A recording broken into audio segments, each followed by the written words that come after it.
You'll see right there on the bottom right, I am the graduate programs recruiter. We are a very large university at Western U, and I'm going to go over that in just a bit so you can know who's going to help you out. If you can, scan that QR code if you're interested in any of our programs. It's going to let us know that you attended today's session, which is really good for your profile, but also you're going to be able to get more information directly from the colleges about that specific place because we do have a lot of programs. And for example, and that QR code will get you connected to the expert of that program. So let's go over what those programs are. A little bit about Western U first. So we're Western University of Health Sciences. We actually started off as just the College of Osteopathic Medicine in the Pacific back in 1977. So COMP. It was just one college. In 1996, we became Western U. 2011, we opened a second campus in Lebanon, Oregon, which is going to be more of a rural area if you're interested in practicing healthcare in that type of setting. And then today's day, we have 3,800, over 3,800 students enrolled, two campuses, eight different colleges, all within healthcare, 26 academic programs, all within healthcare. That makes us the largest graduate healthcare space in California.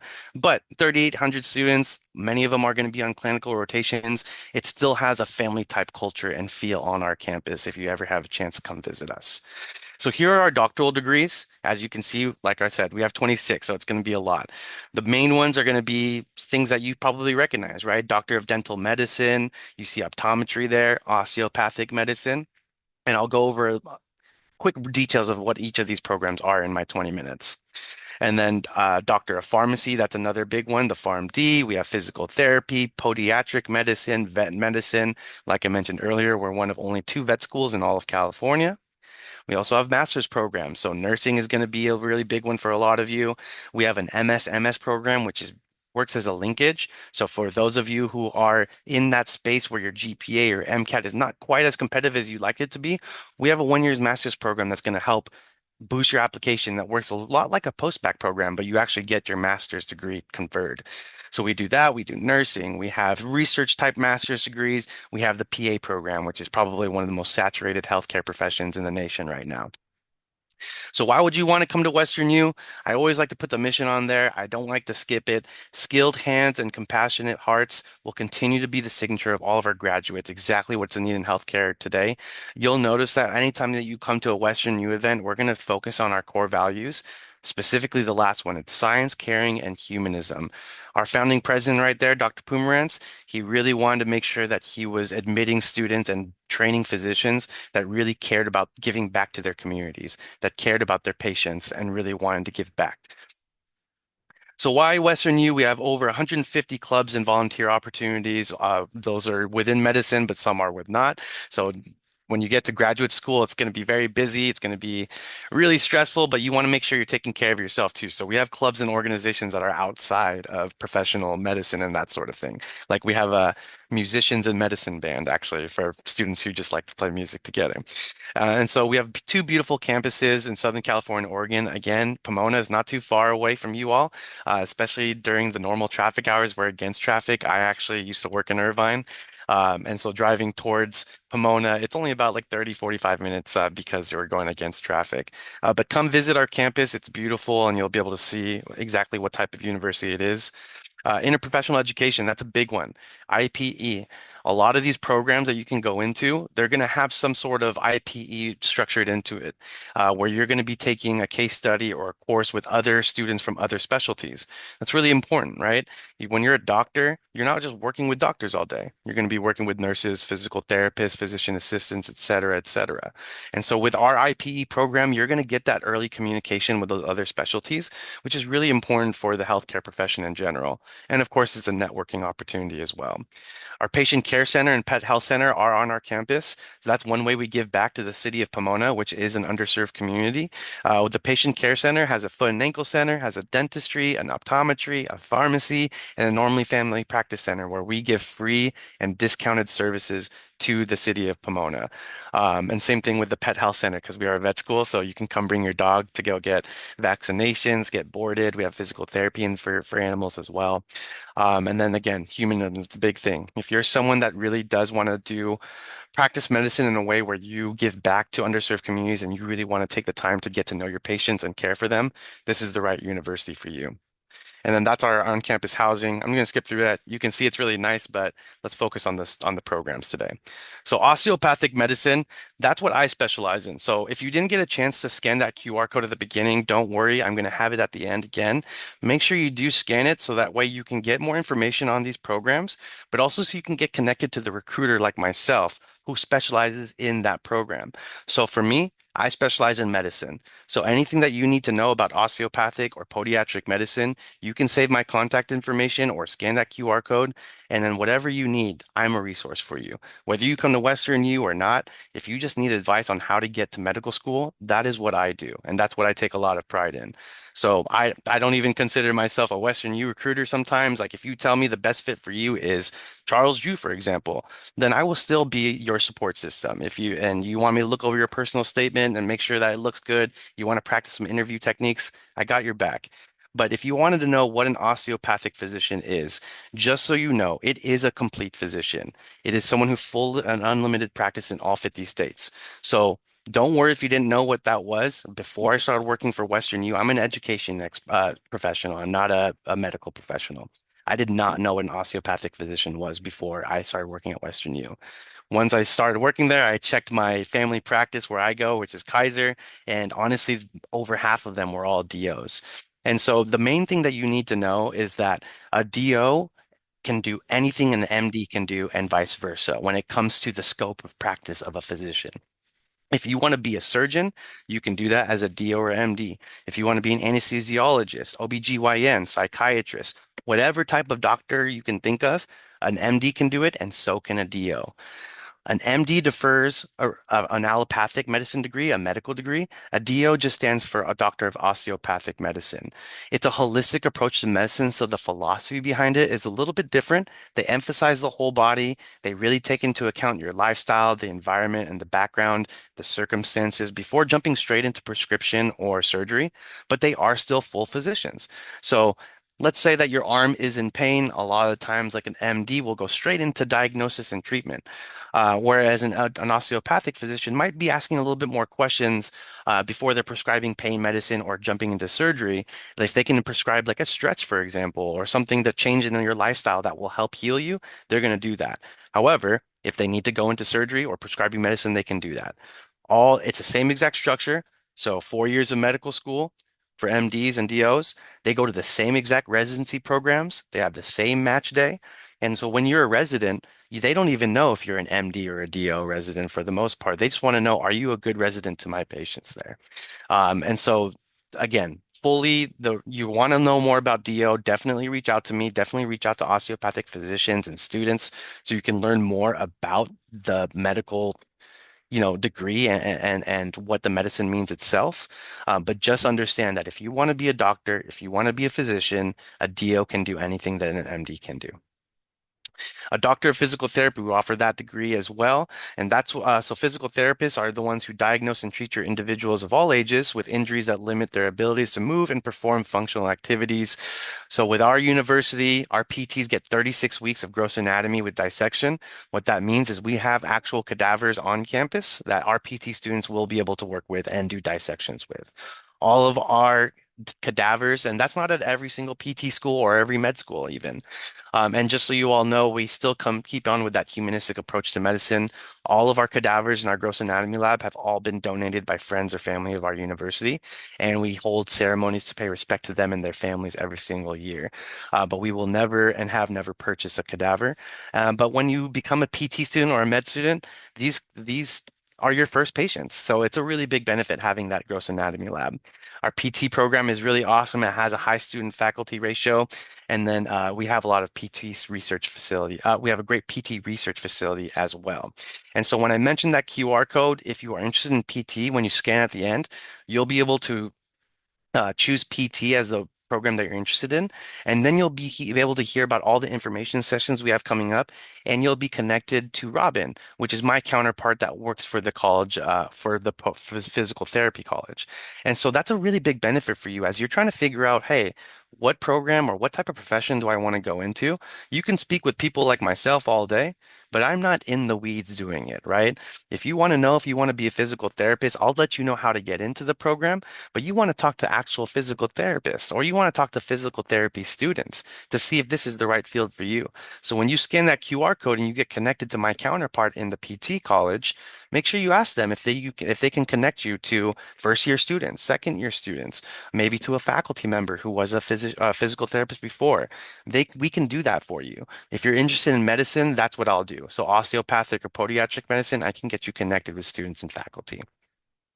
We also have a doctor of pharmacy program, so PharmD. A pharmacist, someone who dispenses drugs, prescriptions. There's a lot of patient care that's going into PharmD. So a lot of people who think that to be a pharmacist, you're just going to be standing behind a desk at CVS all day. That is not entirely true. That is just one aspect of pharmacy of being a pharmacist. You can work in hospitals, you can work in the industry and do research, and there is a lot of patient care that's into it. You're not just filling bottles all day. Our PharmD program has a very different type of curriculum. It's called block style curriculum, where you can be working in teams, and we get an early introduction to clinical sites. So if you're interested in the health profession where you want to be working with prescribing and giving out medications, PharmD is a good option for you. Doctor of Veterinary Medicine, DVM. As I said, if you want to go become a vet, you can either come to us at Western U in Pomona or go up north to UC Davis. Those are the only two schools in all of California. These are doctors that work with animals. And so we have a problem-based learning curriculum. It's really cool. I've walked by the College of Vet Medicine all the time. They don't have lecture halls. They don't sit and listen to someone talk at them as we're all used to with our didactic learning. They do problem-based learning. So all of their classrooms look like conference rooms with whiteboards around, and their curriculum is purely based off of doing case studies and working on how to get through these situations with dealing with animals. We have a big reverence for life philosophy, and so no animals are ever harmed for the purpose of teaching. It's kind of like the similar idea with the cadavers. We're not going to purchase something that could lead to animal cruelty or anything like that. Everything that we use, like because the students do practice, surgeries on animals, but these are all animals that are donated by friends and family of our university. Doctor of Dental Medicine, DMD. For those who might be confused, they see DDS. Don't worry. That stands for Doctor of Dental Surgery. That's also a dentist, excuse me. They're both the same. A DMD is a little bit more updated. They realize that there's more to dental medicine than just surgery, so that's why they renamed it. But a DMD and DDS are both dentists. So dentists are healthcare professionals who work on your teeth. So we do have a state-of-the-art simulation lab. I will say that Western U, being the prestigious osteopathic school that we are, we do get lots of donations. I'll be very blunt. We do have lots of funding for awesome simulation labs. So once again, I can't stress it enough. You can make it over to our campus for one of our preview days or for a campus tour. Please do so. You will be very, very impressed with our labs. Early patient experience, like I said, we have a patient care clinic on campus that has a dentistry center that gives back to the city of Pomona. And so you're going to get patient experience with real people, real patients, real community members of Pomona in your first year. That's not going to be the case for every dental program. You have to wait until your clinical rotations. And the PCC stands for Patient Care Center. That's our clinic. Doctor of Optometry. Um, OD. And so I was just looking at the clock there, and Tuan, just let me know if I'm like running out of time and I can speed it up even more. But for the OD degree, that's where you're going to be working as an optometrist. Oh, excuse me.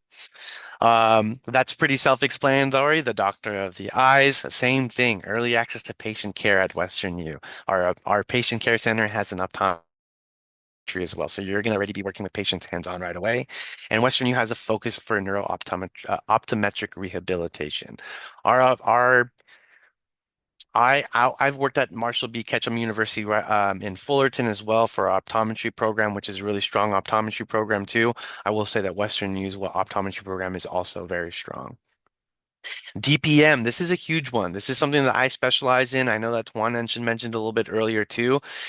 You'll hear DPMs and other people in the healthcare community call this the hidden gem of medicine, and I fully, fully agree.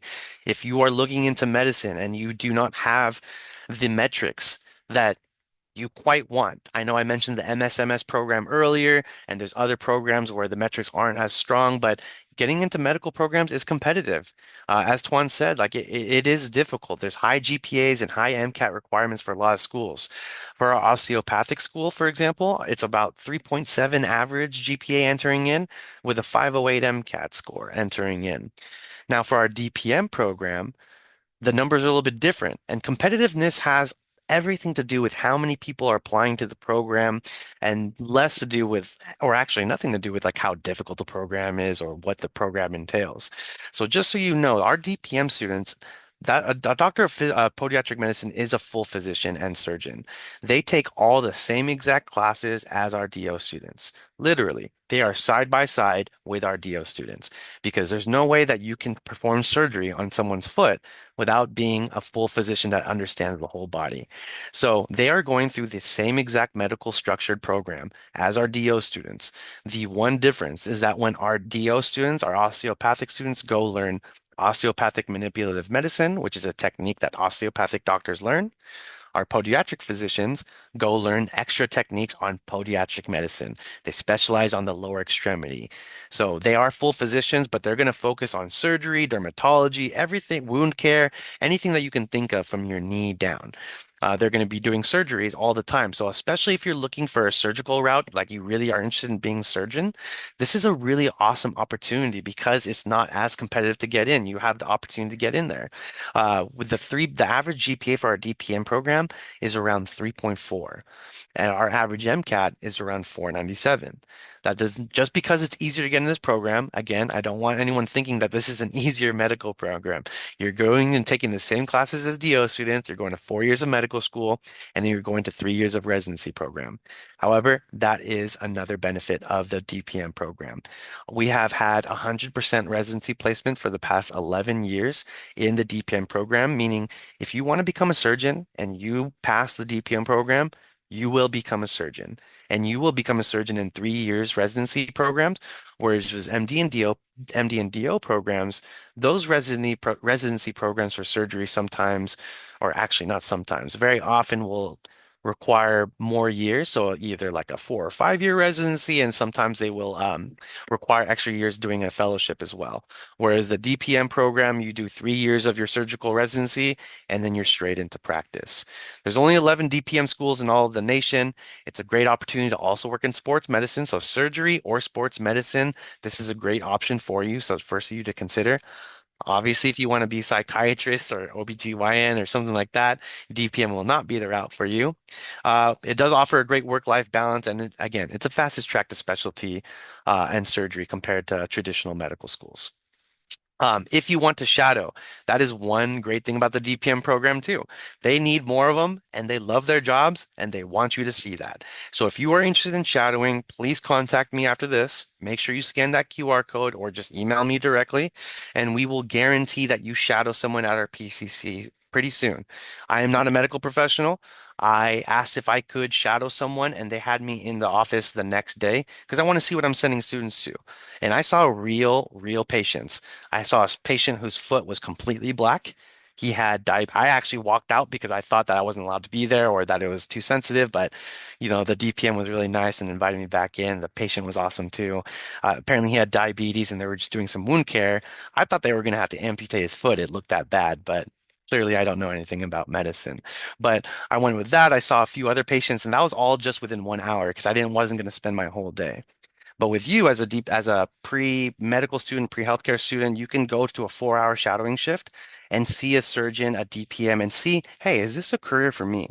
So I highly recommend doing that because you might find a profession that you absolutely love. And even if you don't, now you have 4 hours of shadowing a physician in a clinic. That's going to make your application look better for any of these programs I talked about at any university. You apply to a dental program somewhere else in New York, they see that you shadowed a physician and a surgeon for 4 hours. That's only going to make you look stronger as an applicant. So there is no reason to not do this. Please, please, please reach out to me. There's no reason to not see if this is a good option for you. And again, it's going to make you look better too. And then just to kind of further go on that, for DOs and MDs, if you're looking to shadow one of them, unfortunately you're on your own. And so there's just too many pre-med students out there looking to shadow, and physicians are just much too busy. So that's why you just have to kind of keep at it. You will get ignored. Stay resilient. Stay positive, and hopefully someone will get back to you soon when it comes to DO or MD shadowing. But for DPM, just let me know and I'll get you set up.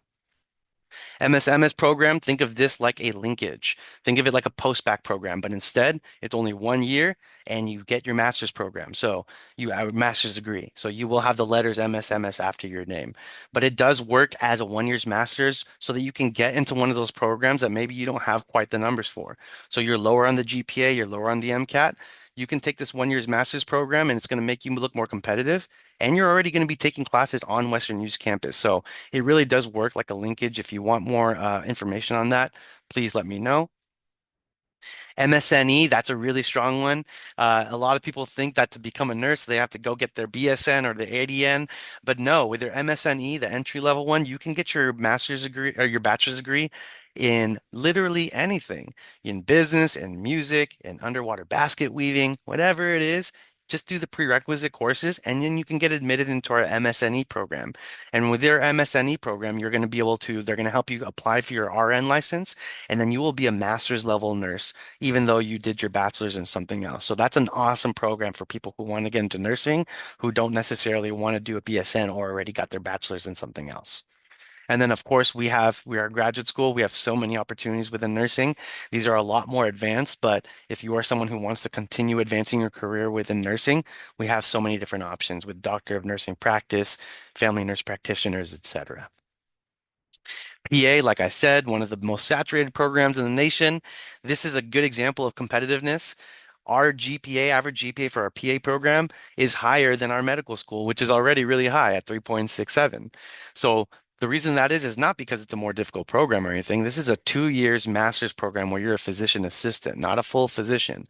But it's understandably very saturated because it's a really well-paying degree. You get to work in the field and save lives. You only have to go to 2 years of school, not 7 to 10. So that's why a lot of people want to do this. But a physician assistant is someone who's kind of like a jack of all trades, right? You're going to be able to help physicians in settings in all types of different settings. And so to get admitted to these programs, we need high GPAs, 3.7, 3.8. That's what people are applying with to get into these programs. We also need lots of work experience. So PAs, they expect you to already have work experience in the field. We highly recommend things where you are hands-on.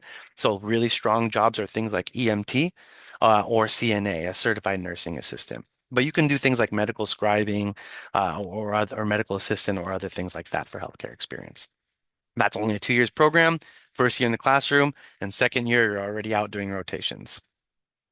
And then MSBPS, that's a combination research degree that we have for biotechnology and pharmaceutical sciences.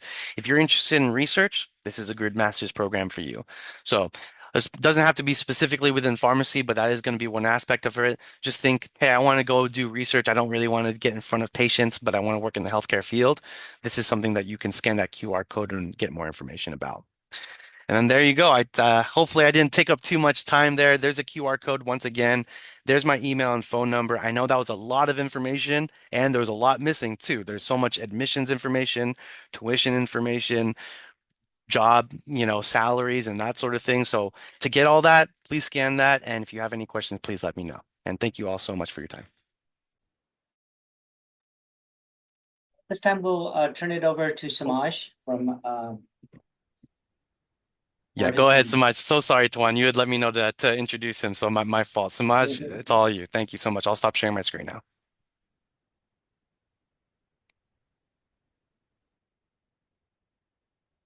No worries, and thank you, TJ, for your presentation. Good afternoon, y'all. I actually will turn this camera on. Forgive me. Oh, it's a little dark in here. Never mind. My name is Samaj Miller. I'm Enrollment Outreach Coordinator at Charles R. Drew University. We are a small private university in 20 minutes south of Los Angeles. As we always love to say, we are a private university with a very public mission. We are named after Dr. Charles R. Drew, who every presentation I like to start with a quote from our namesake, which seems very appropriate for the times in which we are living in. Excellence of performance will transcend artificial barriers created by man. Wonderful thing about Dr. Drew is his entire medical career was a story of perseverance as well as resilience, coupled with clinical excellence. So that is what we are trying and aspiring to do at Charles R. Drew University, is train the next generation of culturally competent clinicians prepared to deliver care wherever it is needed, be it at Cedars-Sinai or in community clinics in some of the most under-resourced and often forgotten areas within not only Los Angeles County, but nationally. And again, my name is Samaj Miller. I am the Enrollment Outreach Coordinator for Charles R. Drew University. Essentially, I work across programs representing the College of Medicine has their own team. I work very closely with their Associate Director of Admissions, but I handle all programs for our College of Nursing as well as our College of Science and Health. So today I would like to give a brief overview of our three colleges, highlight some of the programs that typically have quite a bit of interest, and then try to save enough time for questions and answers. But I also want to say thank you for being willing to hang out with TJ and I at 4 o'clock on a Friday, let alone a holiday weekend for those that observe Good Friday. So highlights of CDU. So one of the things that I always love to point out about our university is we were founded in 1966 as a graduate institution after the Watts Uprising, which it is not many universities in this country that can say they were founded as a result of a riot. So resistance and community focus is at the very core of who we are. And what I mean by resistance is always going and doing what is right, even if it is not the most popular, and even if it is sometimes against the grain. Charles R. Drew University of Medicine and Science, we are committed to really addressing healthcare disparities and promoting diversity in healthcare and the medical fields.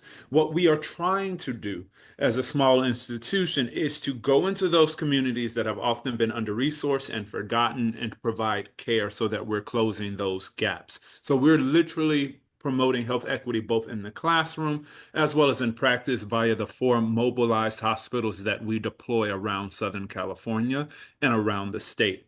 But in addition to that, we're intentionally paying attention to the demographic, the number of physicians, nurses, PAs, radiologic technologists, biomedical scientists, etc., the number of folks in the healthcare industry. We are paying a conscious attention to the representation in the healthcare industry overall and doing our best to try to close the gap so that the industry begins to look more like the people in which they are serving.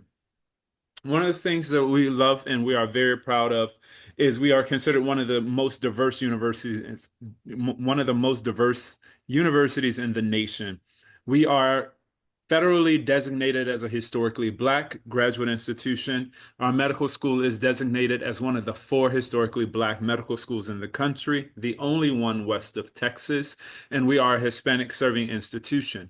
But when we think about diversity, we think about it more broadly, not just race and ethnic diversity, but we think about it in terms of diversity of thought, diversity of healthcare interests, passion, populations that students would like to work with, value systems, etc. And we welcome all of that on our small but mighty campus. We have roughly 1,100 students on campus with us currently. So it is a very intimate learning environment, one that allows us to get very granular with our students in terms of what they are looking for and really helping them strengthen the skill sets and the tools and the passion that they already come having, right? They already come to us with these. We just have to help them focus their clinical experience and their training more and prepare them for the necessary exams to become fully credentialed to be able to practice and answer the call to serve. As a university, we have 5 key areas of research: kidney disease, diabetes, cancer, mental health, and HIV/AIDS. These are areas and diseases that disproportionately impact historically communities of color, communities of a particular socioeconomic status. So we try to focus our research and our outreach efforts on those areas, those diseases that have historically and continue to, plague certain communities disproportionately than the majority. So the colleges at CDU is our College of Medicine, it is our College of Nursing, and then our College of Science and Health. Looking at our College of Medicine, as I mentioned earlier, we are one of the 4 historically Black medical schools in the nation. We do award a Doctorate of Medicine, so an MD program. It is a general program in the sense that 4 years of completion in terms of the on-campus format. So you're doing 2 years in the classroom, 2 years clinical experiences, preparing you for rotation. One of the things that is very unique about our medical school is for the last 3 years, so we're presently on cohort 3 as an independent medical school.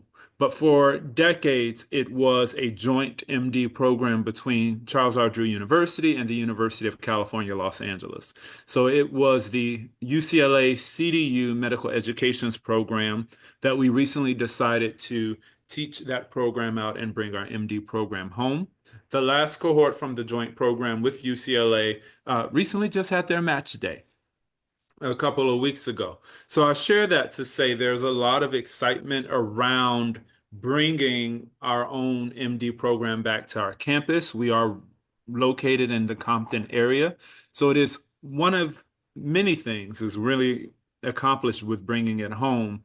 In terms of representation, we have a magnet high school on our campus, so the students are always in awe of seeing the MD students. We're also bringing direct patient care to Compton and Watts and the Willowbrook area, which is in desperate need of having access to wonderfully trained physicians. And also, it has brought a lot of wonderful attention to our small campus. We accept a cohort of 60 every year, so it is one of the smaller MD cohorts in the nation. And also, even though it seems on paper that the college is on its own for the first time, we have learned quite a bit from our tenure of being partnered with UCLA over the years. Then we have the Mervyn M. Donnelly College of Nursing. So we have quite a few nursing programs, and we will train all areas of nursing. So we have a Bachelor's of Science in Nursing, which is essentially our Nursing Direct program. Last year, we launched our LVN to BSN program. That was for those licensed vocational nurses who had been working but just hadn't been able to get back to school to finish their education so that they could become RNs. One of the impetus behind us deciding to launch that program was Ultimed is one of our clinical partners, and they sit on our board, and they are a massive employer here in Southern California. So we wanted to create a pathway for their employees to be able to complete their education. Because as many of you, if you're on this call and you're interested in nursing, you may be well aware that we are currently in a nursing shortage, and not only in California, but in our nation. And there's a need for quality nursing training programs that prepare for licensure. So the LVN to BSN was a program that we designed to answer that call, and the students have been doing wonderfully. And then, similar to what TJ shared, we do have a Master's of Science in Nursing, but it's an entry-level master's. We do know sometimes students will go to schools like the CSUs and the UCs with the intent to becoming nurses. Oftentimes, what is not disclosed when you are applying into those institutions is that you also have to apply into their nursing programs. So sometimes you see students who graduate with degrees from programs that they had not initially intended to study, but still had a fire or a passion for nursing. And sometimes we receive interest from students who are on their second and third careers, right? Folks who life happened to. They went and they got their degree, but something has changed and they are now answering the call to serve. We thought, how unfair would it be to ask someone to start all over again? You already have your bachelor's degree, so we also have created a Master's of Science in Nursing entry-level nursing rather. So with that, you will graduate with a Master's of Science in Nursing, so you will be a master's level candidate, and then you will be working with the faculty at CDU to take care of all of the preparation for you to be able to sit for the RN licensing exam here in the state of California. That way, we never feel like students should be penalized for life happening or, taking a hiatus and deciding to come back, right? That's really the truth. One of the things as a recruiter who's constantly in the field talking to students, when I began my career in education, I would say about 15 years ago, I was tasked with working with what we call non-traditional students at that time. But now with this generation of students who have studied during COVID and during a myriad of things happening around us, both socially, politically, and in our own backyards, I always say that the traditional student now is non-traditional, right? We all have stories that are wonderfully proliferated with our very unique experiences that we bring to schools. And it is only proper and important that you are find yourself at an institution that embraces that. We embrace the diversity, we embrace the differences that we all bring to what we are passionate about, which is trying to eradicate some of these healthcare disparities. Now, from the pre-licensure RN side of things, we move on to the more upper level programs. There you'll find our Masters of Science in Nursing and Family Nurse Practitioner, our Master of Science in Nursing Psychiatric Mental Health Nurse Practitioner, the Postmaster Certificates in FNP as well as in PNP. We love an acronym here at CDU. And these are all Advanced Practice Registered Nurse. So this will prepare you to become an NP, so a nurse practitioner. Two of the things that is really very wonderful about these programs is we probably have two of the most flexible NP programs that I have ever witnessed, in the sense that essentially students that enroll in those programs, this is a tailor-made program for working nurses. So with that being said, more often than not, our students are working in the field, so we only ask that they come to campus 4 days a month, right? So for essentially a residency experience each month as they go through the program. Sometimes those residency programs are also moved online, just so that we make sure that the student has a proper opportunity to make arrangements. But really what I always try to explain with our students, particularly speaking with counselors and some potential transfer students, is the need for nurses in the state of California is so wide that we often are encouraging our students not to, once you complete your RN, you get your RN license, to go right into that NP program, because the differences in pay is massive, as well as some of the responsibilities and some of the freedoms that you get as a nurse practitioner are very attractive to our students. And it's only 2 years, right? It's 2 more years in school. It's pretty flexible, but what it opens up to you is a vast world of opportunities as a clinician. And then we have a practice-focused doctoral program, which is our Doctor of Nursing Practice. So that's our DNP. So we literally train all areas of nurses from the baccalaureate level and beyond at CDU. And what's really nice, because we do really train a population of students that are not heavily represented in the field, we try to do our due diligence to ensure that our students are ready and comfortable working in a hospital setting. So I do hope that some of you maybe screenshot my contact information, that I'll hear from you, because to see our College of Nursing is a sight to behold. The first floor of the College of Nursing, half of the building has been converted to look like an emergency room, so that students, when they are in training, is learning how to walk a hospital floor, how to navigate from center command to where prescriptions are signed out, to exam rooms, etc. It's pretty cool because it looks like Grey's Anatomy. And then the rest of the floors and the rest of the building are where the classrooms are. But we even have exam rooms in there, because we want our students, before they get to their clinical experiences, before they start to prepare for those hours, outside of the safety net that is CDU, we want them to go into those experiences confident that they know and that they have been on a floor before. So we brought the floor to campus. And one of the other wonderful things is that we're small, right? We have 1,100 students across all of our programs. So the faculty to student teacher ratio is about 13-1. And in some programs, it's even smaller, which is really us being able to really have that one-on-one relationship with students, to ensure that we're learning what you're passionate about, what populations you would like to make an impact in, how would you like to get your career, see your career blossom and flourish once you leave, your training program, because we are very student centric, and because we are training the next generation, right? That's what we are all called to do when we report to work every day, is to make sure we're doing our due diligence to get the next generation of clinicians ready. So that's our College of Nursing. And then our College of Science and Health houses quite a few of our programs. I would say the bulk of our undergraduate programs are housed there.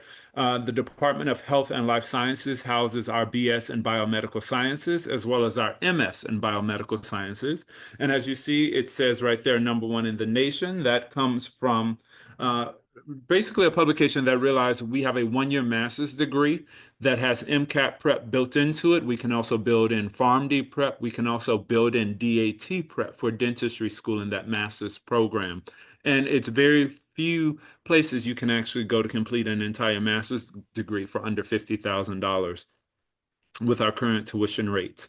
But what's also very impressive about that program is we have seen historically about 70 to 75% of those students matriculate into MD, PharmD, and dentistry programs. For example, for the fall 2025 cohort of MD students starting at Charles R. Drew University, 25% of those students are matriculating directly from the Masters in Science and Biomedical Sciences program, because not only is the MCAT prep helping to strengthen your score, but it is a research degree. So you're now clocking more research hours, but we share research resources with the College of Medicine. So you're being mentored by the faculty that are teaching in the MD program. In addition to that, it's science-based, so it will boost your science GPA. It gives you an additional credential to sign your name, so you'll be able to sign MS-BMS, which will allow you to stand out when you are applying into doctoral level programs. And in addition to that, there are spaces for students to pursue their own clinical research, pursue grants that either are institutional or outside that allow you to travel and present your research at conferences around the country that just boosts your profile. So I've been doing a lot of talks recently on the East Coast as well as here about the difference between a gap year and what I call a glow up year.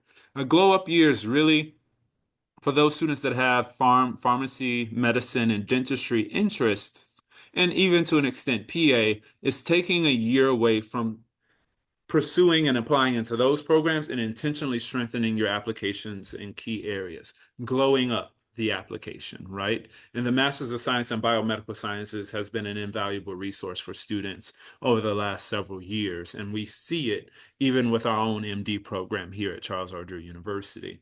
Then we have our Department of Urban Public Health, which has a BS and an MS that focuses on urban health disparities.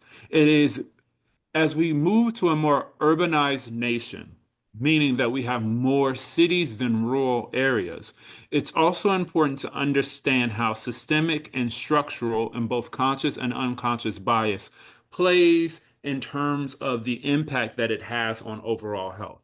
So essentially, our students study what constitutes and creates a healthy community? Access to healthcare facilities, access to clean spaces, access to education, access to safe environments free of violence, also access to quality school systems. And when you start to see communities that are not having access to all of those things, then you begin to see numbers creeping up in terms of disease, violence, addiction, etc. Right? So we're looking at the social detriments of health from a place of structural, systemic, conscious, and unconscious biases. And the wonderful thing is the MS in urban public health is an evening-based program. So those students, it's a 2-year master's program where students are on campus. This year, they're on campus Tuesday and Thursday. So it's built for students that are also working potentially in the field as well. And the wonderful thing is there's cross-pollination, right? So I mentioned earlier with the College of Medicine, they really handle a lot of our outside outreach by going onto the mobile units and going around Southern California. There's essentially a map that tracks where diseases are spiking in Southern California, what communities are most vulnerable, what diseases are trending to impact which communities. And those maps and those statistics are basically developed and refined by our public health students. So they work in concert with the mobilized units so that they know they're being deployed in the areas in which they will have the most impact, right? So it's all about, similar to what TJ said, I loved, it is that opportunity to collaborate across programs with your fellow classmates, because one of your biggest resources when you graduate from any program, regardless if it's CDU, or anywhere else you may study, is your classmates, right? And I always tell students, make friends with someone that is in a program outside of your own. And if you can make 3 or 4, even better. Then we have our Department of Social Sciences and Humanities. That houses our BS in psychology, which is a community psychology program, which is a more holistic approach to psychology. So, being very curious if someone comes into your office, not only what's going on chemically in their head, but also exploring their home life, their community life, their social life, those other factors that have an impact on our mental health that are very important to address as well. In addition to that, we have our PA program. Humble brag, but we're always happy to share that the oldest PA program in the state of California is housed at Charles R. Drew University. It is a 2-year program that accepts a cohort of 30. TJ said it perfectly. It is one of the most saturated programs nationally just because of the call to action.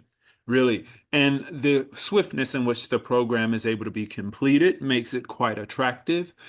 Students find that they have a lot of flexibility with a PA degree. I have talked to alumnus of our programs who work in emergency room settings. They work in community health centers. I've been working with the Army's medical recruiting team out of Culver City. They are very interested in our PA students because of the mission of the institution. It aligns with a lot of what the United States military has to offer, which is great because for those students that are interested in that particular population, the military will pay for your education, which is lovely. But we see our PA students all over the place, which is really, for us, wonderful to see. We also have the EDGE program, which was designed to help create a pathway for folks that are interested in PA to begin to learn how they can matriculate into a master's level PA program and get licensed so that they can begin working. For the last 5 years, we are boasting a 100% pass rate for the certification exam for our students, which is essentially, I think, a testament to the tenacity of the students in which are coming to our institution, as well as the expertise of the faculty that are instructing them and that are very passionate about teaching them.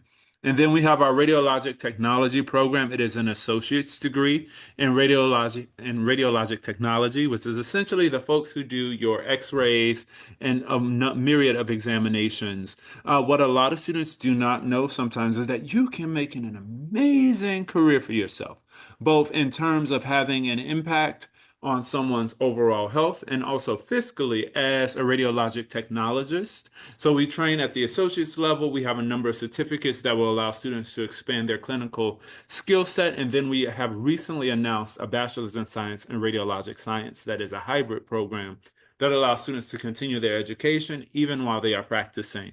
And we have X-ray technicians that have graduated from our school that are literally working all over Southern California. Recently took my partner for a doctor's visit, and the X-ray tech there was a Charles Drew student, which was wonderful to see, one of our students out in the field practicing. And then we are launching next year our MS in Genetics Counseling program. That will be a hybrid program that we will be accepting as students in the fall of 2026. And then for those students that are like, I like the idea of a glow up here, but maybe I don't want to do a master's degree, maybe I want to do a post-bac.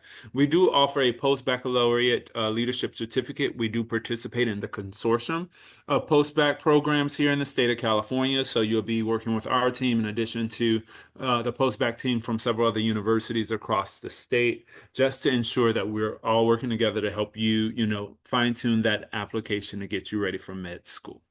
Okay. So those are our 3 colleges here at CDU.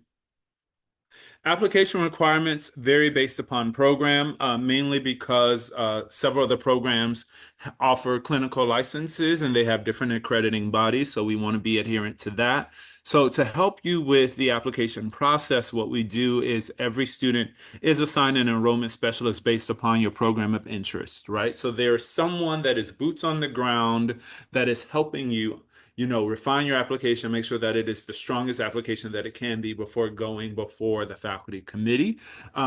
One of the things, because of the demographic of students we often represent and attract to our school, which many of our students are first generation, it can feel very much shrouded in darkness, right? How do I apply to grad school? How do I apply to medical school? How do I apply to a nursing program? How do I become an NP, etc.? So we try to remove that veil of mystery by ensuring that you have someone that you can work with, right? And because we are a small school, it helps because I often tell students, I know they don't want to talk to me all the time, even though I do have quite a few answers. So then at that point, I can connect students with faculty, I can connect students with current students and alum, just so that we're making sure you get everything you need as a candidate and an applicant as you're going through the process. But what is important to know is that applications are housed in specific places, depending upon what programs you may be interested in. So these are some of the caste systems in which where our applications are housed. And then we have where our CDU applications are and where folks can find them. So there's multiple ways to apply to CDU. You can do the Common App. You can do the Common Black College app if you are interested in applying to HBCUs across the country. And then we also have our website. And then because we're a part of the consortium for baccalaureate programs, if you're interested in postbac, you can do that there. But everything from PA to medicine and nursing will all be the caste systems to the left side of the screen. Okay, I'm trying to be mindful of time. It looks like we have 5 minutes left. We do have scholarships and financial aid available for students that apply and qualify. We are a Yellow Ribbon University. In the event that we have anyone on the call today that works with military students or are using military benefits either as a dependent, spouse, or child, you can work with us and our financial aid team while your application, once you have submitted your application. And then CDU Advantage. Really, the main advantage of CDU really is the small faculty to student to faculty ratio.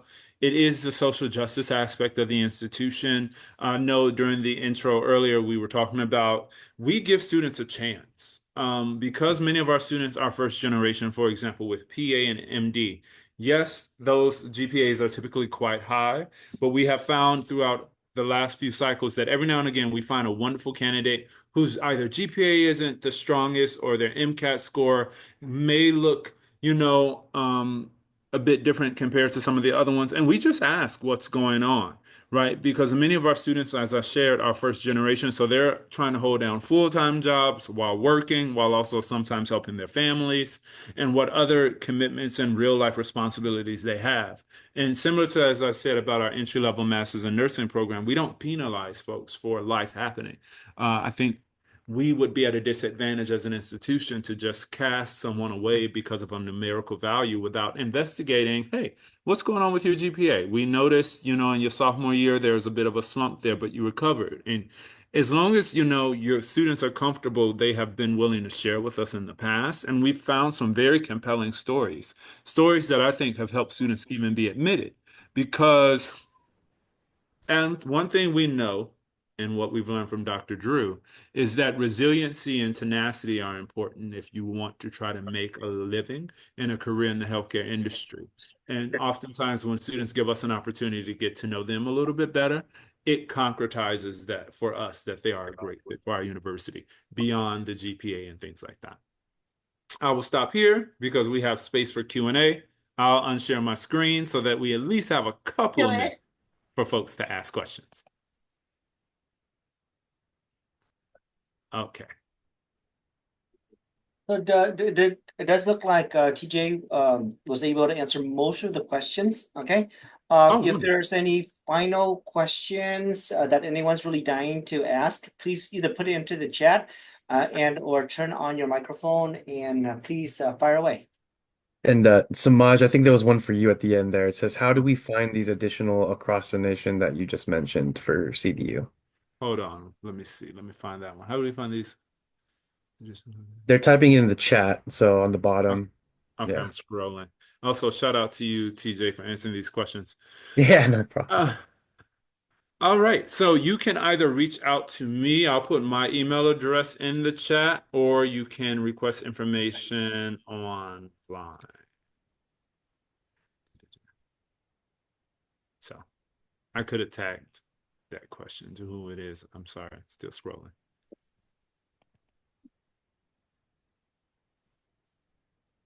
I put my email there just in case someone didn't get to scan that QR code.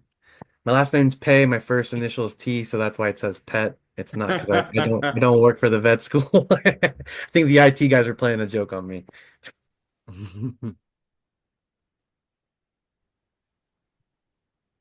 Now, I think we don't have too many questions left. Okay, maybe is there any final questions at all?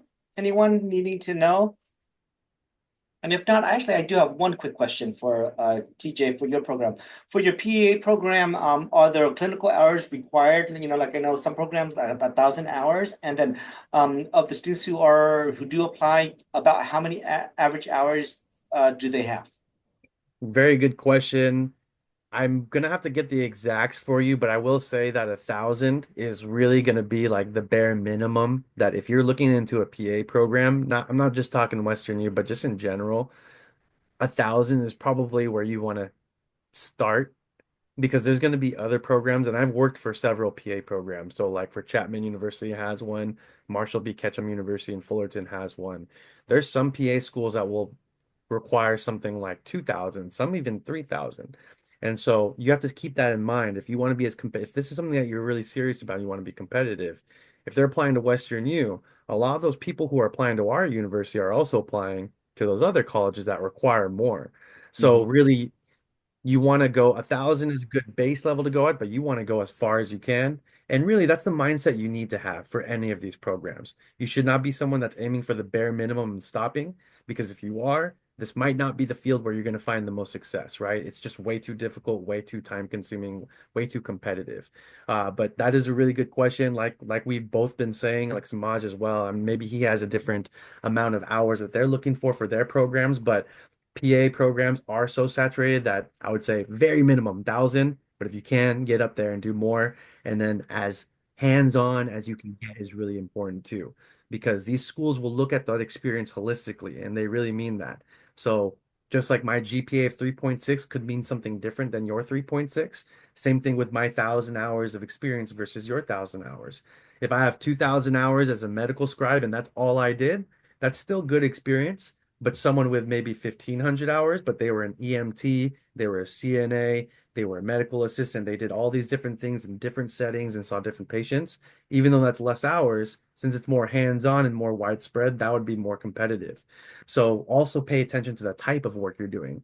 The more balanced you can be, the better you're gonna be looked at on your application, because that's what a PA is. You're like a jack of all trades. You need to be able to help in all kinds of settings. So thank you for that question, Tuan. And Samaj, thank you so much for giving us the information for your program too, because I know that Chapman, when I heard their presentation, they were saying that minimum 1,000, but on average, students are applying with about 3,000 hours of clinical experience. Right. And Okay. Samad put in there 2,000. That's exactly what I meant. I worked at Chapman, and I remember that we would tell people 1,000, and then I would be more blunt with them, being like, yeah, I can tell you 1,000, but you needed to get more than that if you want to be competitive. Because yeah, people who are applying to CDU might be applying to us too, and then they're gonna have to have at least 2,000, right? So that's just the mindset you have to have, is there's so many people out there trying to be PAs, you have to set yourself above and beyond. Yeah.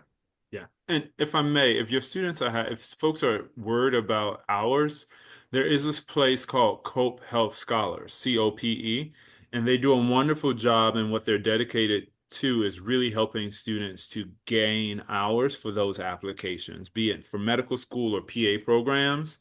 And we've had several students who have used and gone through Cope, and it's not a mark against the student, but TJ's right. You need to aim for the sky, because also what we found, most of our programs, the applicants are from Southern California except for PA and medicine. It's one of those, you apply to as many as you can, and whichever ones you get into, you go. And I used to work for Cope actually, local to you all in IVC. I worked over at the St. Joseph's over in Orange, over where that big orange crush is on 557 and 55. But yeah, I'm glad that Samaj mentioned that, because that is a fantastic place to get experience. You have to, it's like an internship kind of, and you have to kind of pay to get into the program to it, depending on what you do. But they let you get experience on every floor of a hospital floor. So like when I was managing it over at St. Joseph's, you could be over on the mother baby unit, you could be a You could be over in surgery. You can be in all types of different units. And that's so important. And then you're working with PAs and nurses all throughout the day.